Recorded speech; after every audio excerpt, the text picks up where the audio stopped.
এক্ষেত্রে হচ্ছে যেমন ওসির উনি আন্তরিক থাকলেও এখানে ওনার অফিসাররা বিভিন্ন ক্ষেত্রে আন্তরিক না। এখানে ওনার সেকেন্ড অফিসার হচ্ছে ফুললি করাপ্টেড।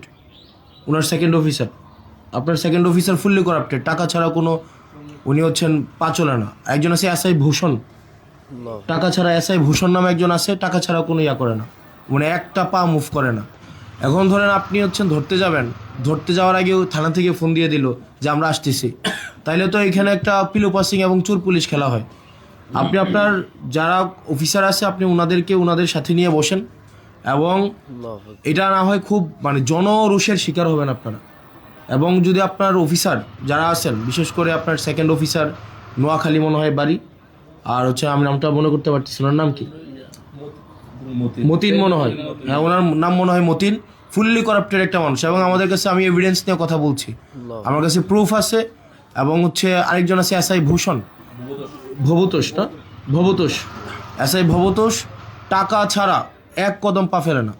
এখন দেবিদ্বারে এই ধরনের কার্যক্রম কোনোভাবে হইতে পারে না। আপনার একটা স্বাভাবিক সাধারণ মানুষ আপনার হচ্ছে, এবং থানার মধ্যে আপনার থানা আপনি চালান না, আপনার থানা চালায় হেলাল, আপনার থানা হেলাল চালায়। এবং আমি এখানে মানে ফ্যাক্ট বেসড আমি কথা বলছি, একটাও না জেনে আমি কথা বলছি না।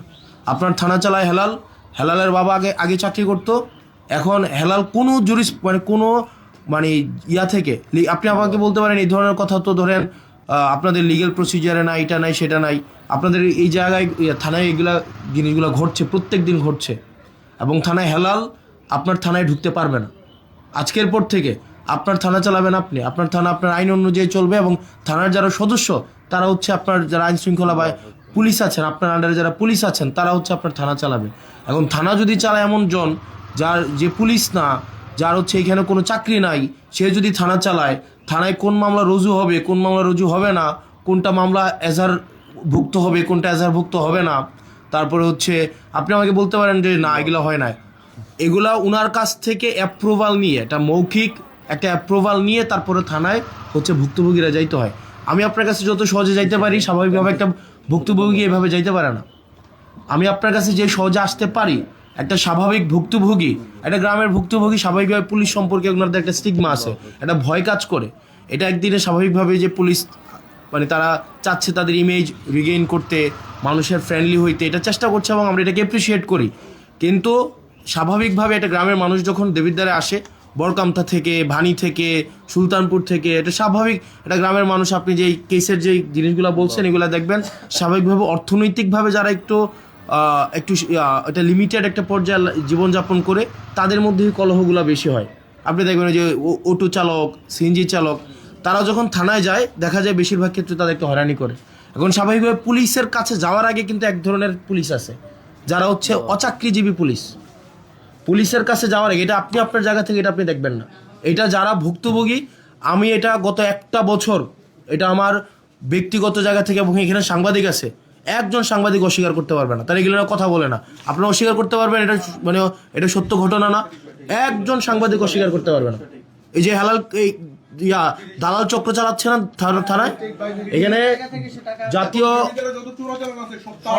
হ্যাঁ তাহলে জাতীয় গণমাধ্যমে, এখানে আমি জাতীয় গণমাধ্যমের সবাই আছে, এখানে আসেন, আপনারা আসেন না এখানে, তো আপনারা এই যে দেবিদ্বারের দালাল চক্রটা এবং মাদক চোরাচালান চক্রটা হেলাল চালায় না, আপনি আমাকে প্রশ্নের উত্তর দেন, হেলাল কোন এখতিয়ার বলে?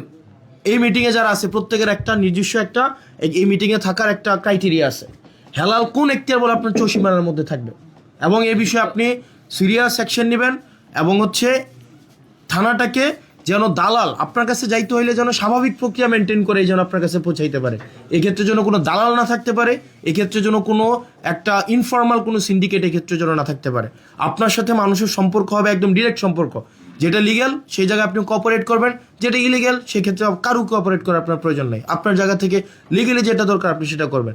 সেক্ষেত্রে আপনার কাছে আমরা অনুরোধ করছি আমাদের জায়গা থেকে, দেবিদ্বারের প্রত্যেকটা মানুষের জায়গা থেকে, গত একটা বছর আমি আমার জায়গা থেকে আমি ইনভেস্টিগেট করেছি, আমি সাংবাদিকদের সাথে কথা বলেছি, সিভিল সোসাইটির সাথে কথা বলেছি, আপনার এখানে দালাল চক্র দিয়ে আপনি ঘিরে আছেন, এবং আমরা চাই আপনাকে কোঅপারেট করতে, আমরা চাই এটা law and order situation restore হোক, আমরা চাই যাতে করে হচ্ছে প্রত্যেকটা মানুষ আপনার সেবাটা যেন যথাযথভাবে নিতে পারে, যাতে করে তারা ভোগান্তির শিকার না হয়। সেজন্য আমি প্রত্যাশা করি আপনি সেক্ষেত্রে যথাযথ ব্যবস্থা নেবেন।